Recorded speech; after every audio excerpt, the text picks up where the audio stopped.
Welcome to Burlap Teachers. Enjoy the video. You'll begin by making the essentials work. Ensure your Apple TV model and TV OS are up to date, and that you're signed into your Apple ID and Wi-Fi. Once that's confirmed, go straight to the App Store, search for YouTube, and install or open it. You're doing this first so the app can access your account and settings immediately.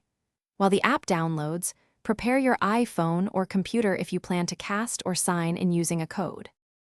Next, sign in inside the YouTube app so your subscriptions and watch history follow you. Choose Sign In and either use the on-screen activation code with YouTube. /activate or pick your account if it appears. Once signed in, head to Settings and adjust playback quality to balance data with sharpness. Use Auto for general viewing or Max for best clarity. If you want to cast, open YouTube on your phone, tap Connect or Cast, and select your Apple TV to control playback remotely. Finish by learning controls and quick fixes.